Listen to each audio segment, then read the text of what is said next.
Salomão na Bíblia? Qual é a sua história? O que ela tem a nos ensinar? É isso que veremos hoje no Bíblia aqui.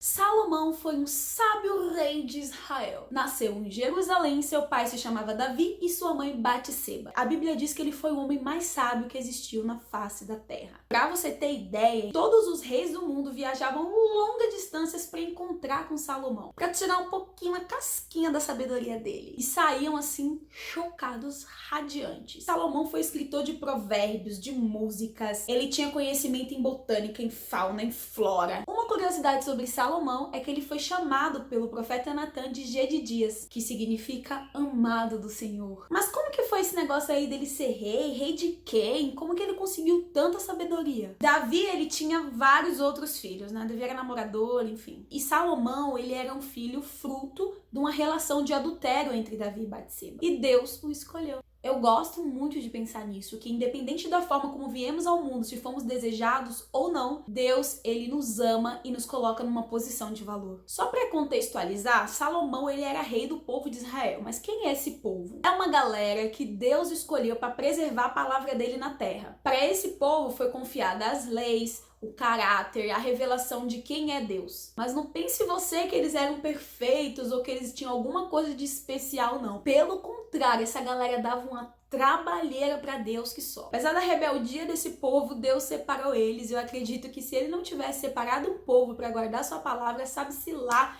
se não ia ter outro dilúvio na terra, meu filho. Antes do pai de Salomão falecer, ele não deixou seu filho desamparado nessa missão de ser rei. Até porque ele era muito jovem. Uma das grandes missões que Salomão teria, além de ser rei, é que ele seria responsável pela construção do templo do santuário de Deus na terra. Na verdade, quem queria construir esse templo era Davi. Ele estava assim, todo trabalhado na ideia de que ele construiria. Porém, Deus deixou claro para Davi que ele era um homem de guerra e não seria dado a ele essa honra de construir o templo. Seria mesmo Salomão, seu filho.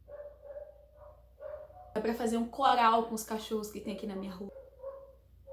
Só que Davi deixou tudo preparadinho para Salomão, deixou a planta do templo conforme o Espírito Santo havia lhe revelado. Nessas instruções eu acho que foi mais ou menos assim, ó. Bom, então, meu filho, você tem que tomar muito cuidado porque você vai ter um lugar santo, um lugar santíssimo. Eu vou mostrar pra você, vai ser bem tranquilo, tá bom? Aí você vai ter que pegar, não pode esquecer de pegar a arca da aliança, tem que fazer pro lugar santíssimo, por causa que daí tá ali os dedos e tudo mais, os mandamentos, casado de...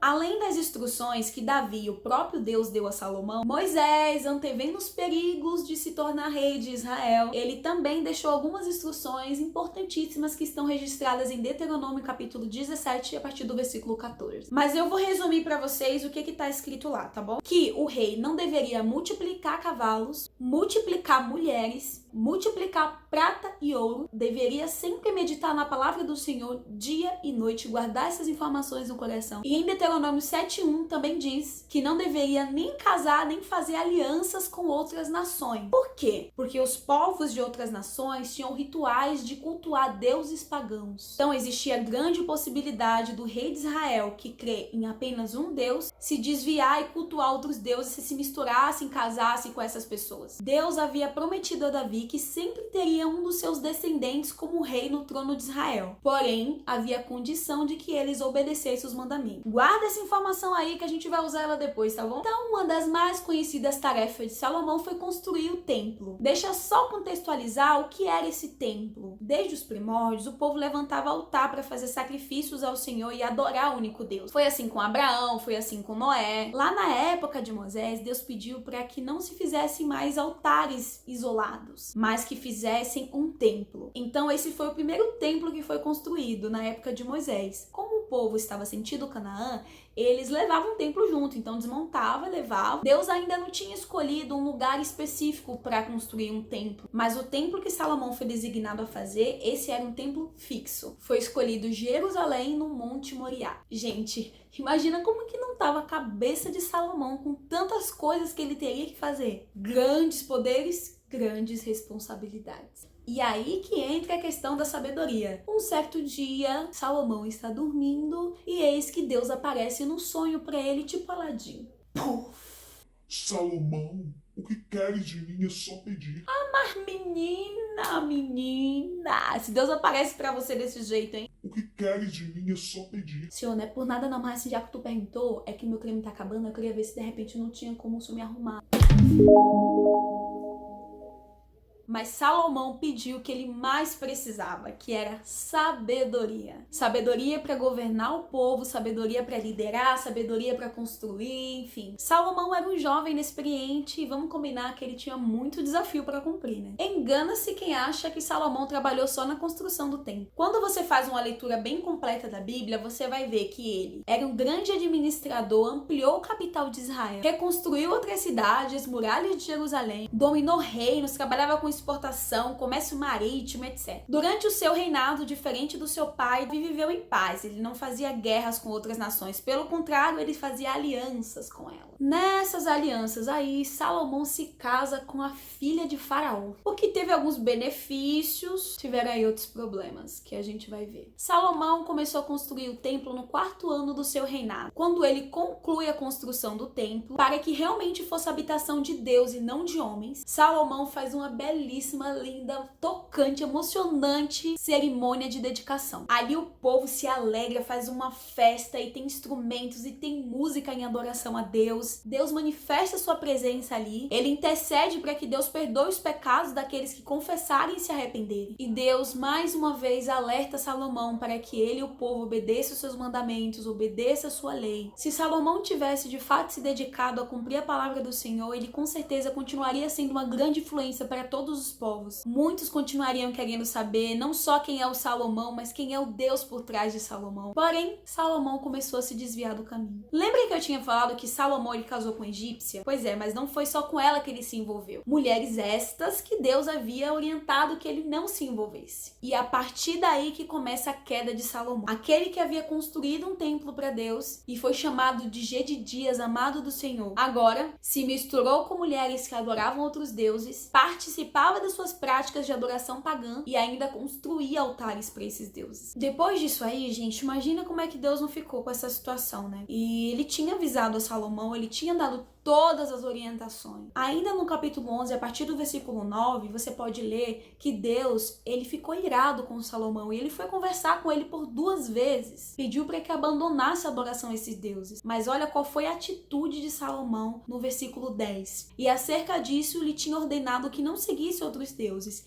Ele, porém, não guardou o que o Senhor lhe ordenara. Além disso, Salomão começou a acumular muitos cavalos, muito ouro, muita prata nessas suas uniões com as outras nações. Começou a aplicar um trabalho pesado para o povo de Israel e um trabalho escravo para estrangeiros, inclusive para suas construções. Tanto que quando ele morreu, o povo pediu ao seu sucessor que, pelo amor de Deus, diminuísse a carga, que o povo estava ficando muito cansado e exausto com a penosa carga que Salomão colocou. Bom, gente, depois disso, é só ladeira abaixo. A vida de Salomão foi praticamente isso aqui, ó.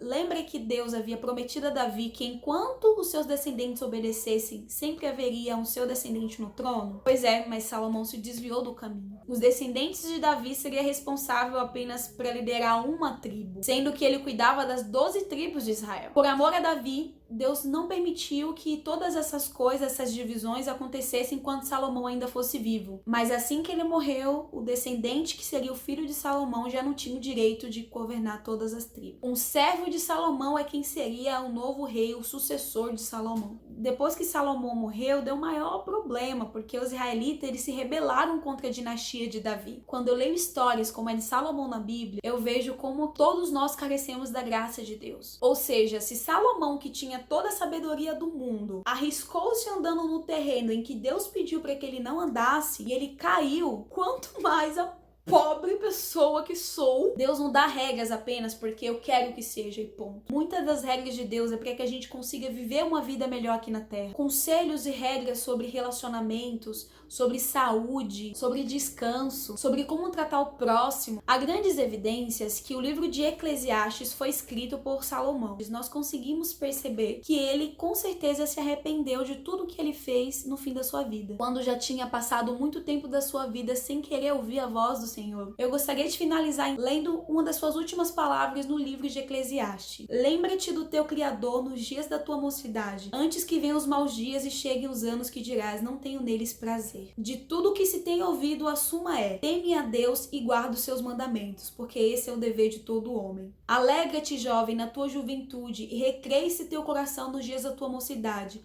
Anda pelos caminhos que satisfaz o seu coração e agradam os teus olhos. Sabe, porém, que de todas essas coisas Deus te pedirá conta, porque Deus há de trazer juízo a todas as obras, até as que estão escondidas, quer sejam boas, quer sejam más. Bom, eu acho que eu nem preciso falar muito quais são as lições que nós tiramos dessa história de Salomão. Não devemos duvidar das orientações de Deus. Se você quer saber o que Deus quer para a sua vida, leia na Bíblia. Quando não havia Bíblia, Deus escolhia líderes, aparecia para esses líderes e então esse líder comunicava às pessoas o que Deus queria. Hoje nós temos o acesso fácil à Bíblia, onde a gente consegue aprender os erros dessas pessoas, onde a gente tem orientações do que Deus quer de nós e como que isso é bom para a gente. Espero que a história de Salomão tenha feito você pensar de alguma maneira e eu espero você no próximo vídeo.